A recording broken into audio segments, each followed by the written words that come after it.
মই খুৱা কাহিখন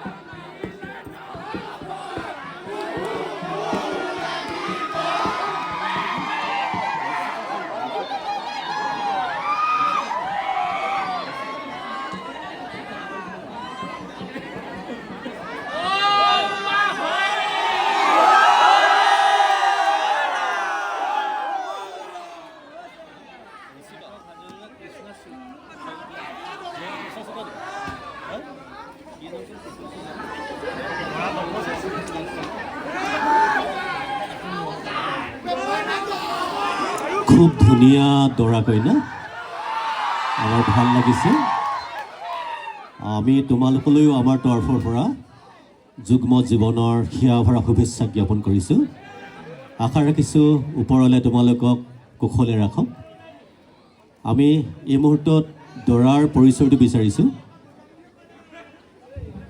নমস্কাৰ মোৰ নাম শ্ৰী সাৰ্থক হাজৰিকা মই ডিব্ৰুগড়ৰ বাসিন্দা আৰু মই শ্ৰী ভাস্কৰজ্যোতি হাজৰিকা আৰু শ্ৰীমতী প্ৰিয়ংকা হাজৰিকাৰ একমাত্ৰ সন্তান মই কইনাগৰাকীৰ পৰিচয় বিচাৰিছোঁ নমস্কাৰ মোৰ নাম শ্ৰীমতী কৃষ্ণা শইকীয়া মই নাজিৰাৰ বাসিন্দা আৰু মই বকুল শইকীয়া আৰু ৰাণী শইকীয়াৰ একমাত্ৰ জীয়ৰী হয় ধন্যবাদ তোমালোকৰ পৰিচয় পাইছোঁ কিছু পৰিমাণে বিচাৰিছোঁ পোৱা নাই কইনাগৰাকীৰ তোমালোকৰ আজি বিবাহৰ দিন আজি নে কেতিয়া আছিল হয় ৰিচিপশ্যন পাছত দিয়া হ'ব আপোনালোকক সকলোকে আমন্ত্ৰণ ৰিচেপশ্যন পাছত দিব আজিকালি হয় ন তোমালোকৰ বিবাহ কেনেকুৱা এই প্ৰেম বিবাহ হা মাইক ওচৰত আহি কোৱা লাভ মেৰেজ প্ৰেম বিবাহ নহয় লাভ মেৰেজ অ'কে প্ৰপ'জেল কোনে কাক দিলে প্ৰথমতে প্ৰপ'জেল তুমি তেখেতে দিছিলা এতিয়া দৰাইনো সাৰ্থকে কেনেকৈ প্ৰপ'জেল দিছিলে এবাৰ দেখাই দিয়কচোন কৈ দিয়ক কেনেকৈ প্ৰপ'জেল দিছিলে মাইকটো ওচৰত লৈ লওঁ মাইকটো ওচৰত যাতে সকলোৱে শুনে এৰুৱাই ল'ব পাৰিবা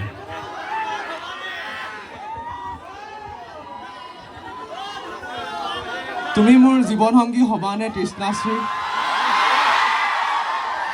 তুমি কি ৰিপ্লাই দিলা তুমি কি ক'লা সমানে সমানে ভাত পানী ৰন্ধা তেওঁলোকৰ নিশ্চয় বৰ সুন্দৰ কিন্তু ন কইনা পাইছে সমানে সমানে ভাত ৰান্ধি দিব লাগিব নহয় জানো এবেলা মই এবেলা তেখেতে ৰান্ধিব অঁ ঠিকে আছে এতিয়া সেইটো কণ্ডিশ্যনত বিবাহ হ'ব নহয়নে বাৰু এতিয়া কি বুলি ক'ব তেখেতে হয় মই কৰিম যেনেকৈ কৈছিলোঁ কথা দিছিলোঁ হয় ধন্যবাদ আমাৰ দৰাগৰাকীৰ কি পৰিধান কৰিছে ক'ব নেকি এবাৰ মই চুৰিয়া প্ৰদান কৰিছোঁ তাৰপিছত কুৰ্তা পিন্ধিছোঁ চেলেং চাদৰ লৈছোঁ আৰু তুলসী মালা পিন্ধিছোঁ মূৰত আৰু এখন মুগা গামোচা ঠিকে আছে কইনাগৰাকীয়ে এগৰাকী কইনাই যেতিয়া এগৰাকী কইনাই তেখেতৰ স্বামীৰ গৃহলৈ যায় বিয়া হৈ যায় প্ৰথম বস্তুৰ লগত কি লৈ যায় আটাইতকৈ গুৰুত্বপূৰ্ণ কি বস্তুটো এগৰাকী কইনাই দৰা ঘৰলৈ লৈ যায়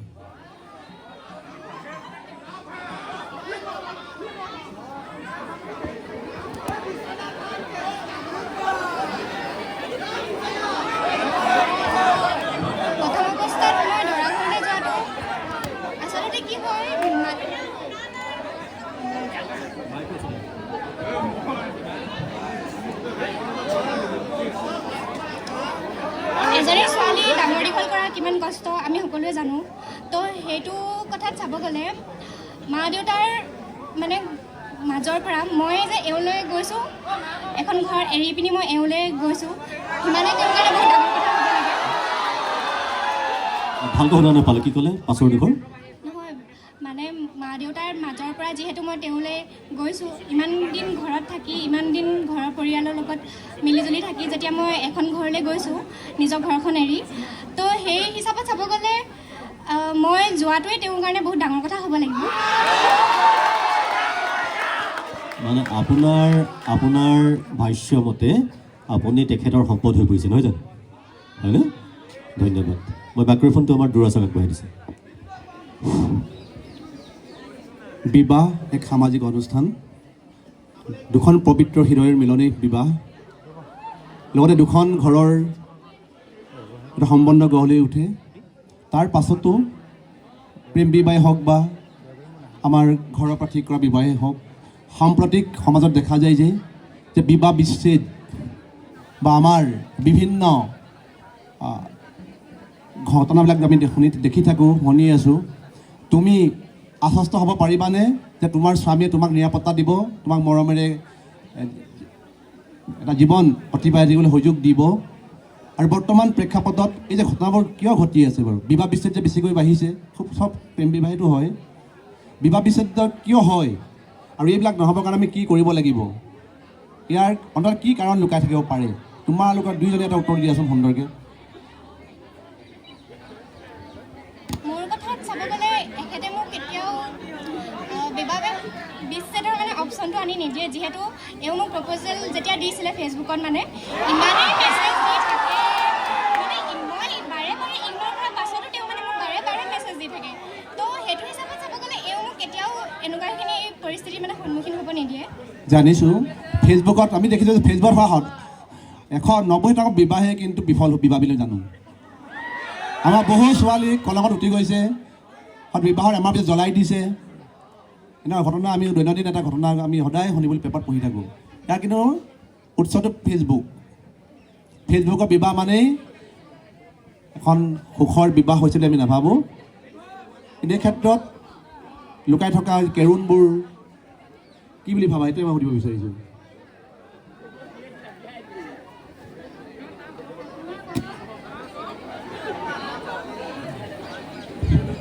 যিহেতু তেওঁ ক'লে যে এই বিচ্ছেদৰ কথা আপুনি যিহেতু প্ৰশ্ন কৰিছিলে, মই নাভাবোঁ যে সকলো ল'ৰা একেই আৰু কিছুমান তাৰ ভিতৰতো ভালে হ'ব লাগে। মই এজন ভাল মানুহ হিচাপে তেওঁক মই প্ৰপ'জেলটো দিছিলোঁ আৰু যে চিৰজীৱন মানে মৰমেৰে বা ধৰি লওক আপুনি যেনেকৈ প্ৰশ্নটো কৰিছিলে সেই হিচাপে থ'ম বুলি মই আশা দিছোঁ। তাক গেৰাণ্টি দিছা 100%? 100%। ধন্যবাদ।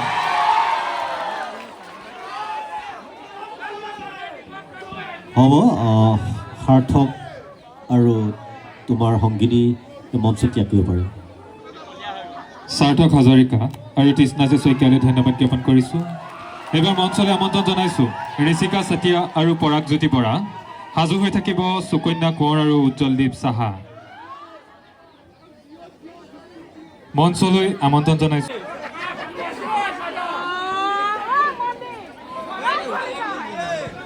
দুয়োগৰাকীলৈ যুগ্ম জীৱনৰ সেৱা ভৰা শুভেচ্ছা জ্ঞাপন কৰিছোঁ।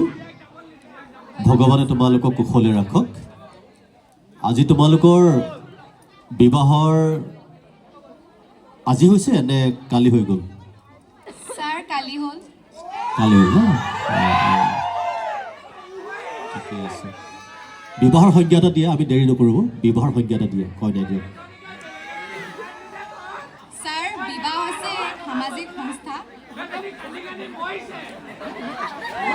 য'ত বিবাহত দুখন ঘৰৰ মাজত তেজৰ সম্পৰ্ক নাথাকিলেও এক এৰাব নোৱাৰা সম্পৰ্ক গঢ় লৈ উঠে।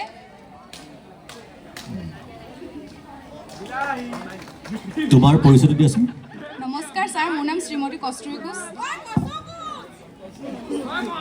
এয়া তোমাৰ বৰ্তমান পৰিচয় নহয় জানো? হয়। অঁ, তুমি লগত কি লৈ আহিছা? তোমাৰ স্বামীৰ ঘৰলৈ, গৃহলৈ লগত কি লৈ আহিছা?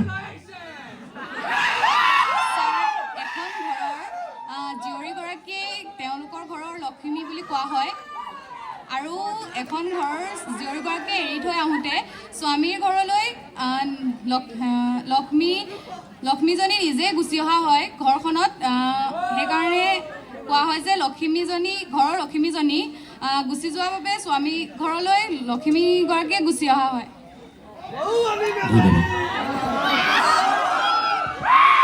আমি ধন্যবাদ জ্ঞাপন কৰিছোঁ। আপোনালোকক মঞ্চ ত্যাগ কৰিবলৈ জনাইছোঁ। ধন্যবাদ ছাৰ। কস্তুৰী কোচ আৰু মঞ্জিত নায়কলৈ ধন্যবাদ জ্ঞাপন কৰিছোঁ। এইবাৰ মঞ্চলৈ আমন্ত্ৰণ জনাইছোঁ দেৱব্ৰত বৰগোহাঁই আৰু ৰাখী হাজৰিকা। সাজু হৈ থাকিব হৰিপ্ৰিয়া গগৈ আৰু ভৈৰৱ গগৈ।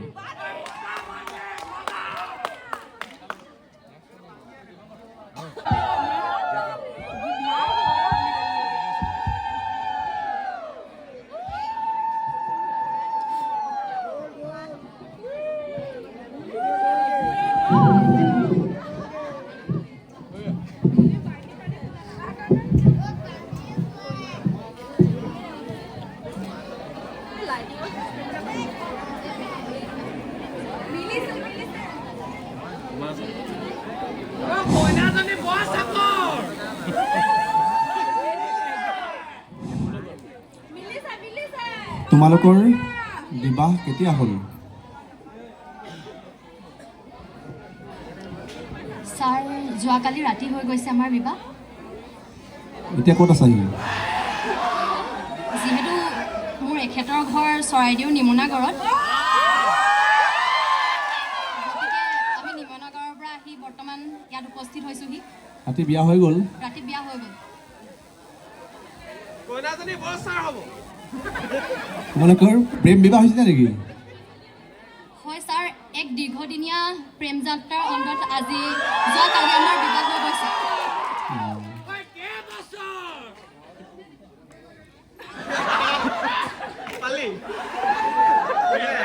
সেই দীৰ্ঘদিনীয়া প্ৰতীক্ষাৰ অন্ত পেলাই যুগ্ম জীৱনৰ পাতনি মেলিলা।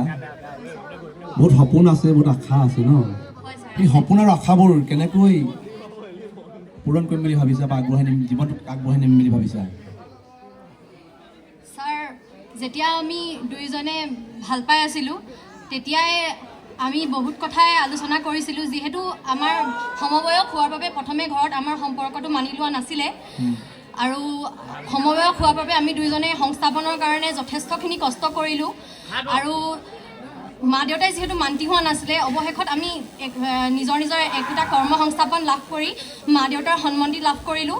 আৰু দুয়োজনে বিবাহপাশত যিহেতু আবদ্ধ হ'লোৱেই, আমি দুয়োজনে নিজৰ জীৱনটো সুন্দৰকৈ আগবঢ়াই নিম। এখেতেও মোৰ ঘৰখন সম্পূৰ্ণৰূপে আঁকোৱালি ল'ব, ময়ো এখেতৰ ঘৰখন সম্পূৰ্ণৰূপে আঁকোৱালি লৈ জীয়ৰী জীৱন ত্যাগ কৰি এওঁলোকৰ ঘৰত বোৱাৰী জীৱন আঁকোৱালি লৈ সমগ্ৰ কামবোৰ সুচাৰুৰূপে পালন কৰি যাম বুলি মই প্ৰতিজ্ঞাবদ্ধ হৈছোঁ।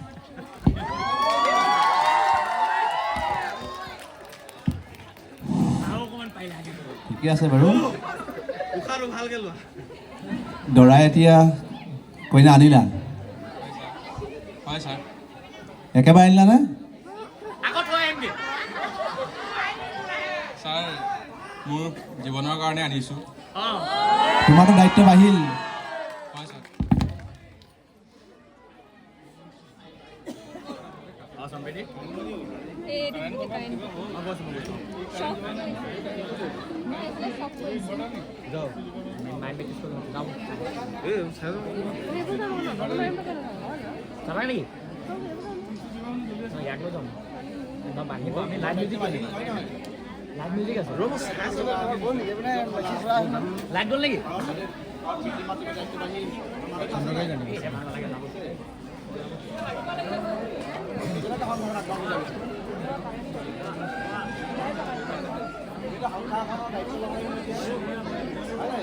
বৰা ধান দুৱালা খাবৰ সময়তে আইতা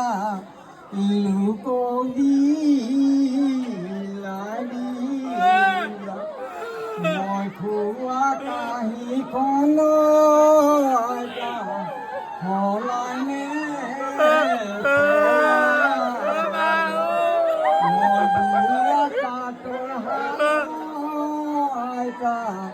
খৰিনো পুৰি।